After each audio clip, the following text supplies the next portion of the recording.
Kapolda Aceh Irjen Ahmad Kartiko, didampingi perwira pengamat wilayah, Pamatwil, Kabupaten Pidi, Kombes Joko Krisdianto mengecek langsung situasi dan kesiapan personel dalam mengamankan pemilu di Pidi, Selasa, tanggal 13 Februari tahun 2024. Pengecekan tersebut merupakan wujud pengawasan dan kontrol Kapolda selaku penanggung jawab keamanan di Aceh agar situasi Kamtipmas menjelang hari pencoblosan tetap kondusif.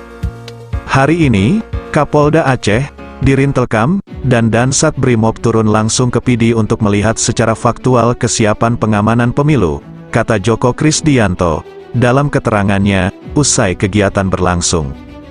Joko juga menyampaikan, pengecekan yang dilakukan Kapolda tidak hanya di Polres Pidi, tetapi juga ke Kesbang Pollinmas, kantor camat Kota Sigli, dan TPS di Gampong Benteng. Pengecekan yang juga ikut didampingi penjabat Bupati, Kapolres, dan Dandim 0102 Pidi itu semata untuk mengetahui situasi Kamtipmas yang pasti di wilayah Pidi, menjelang hari pencoblosan besok.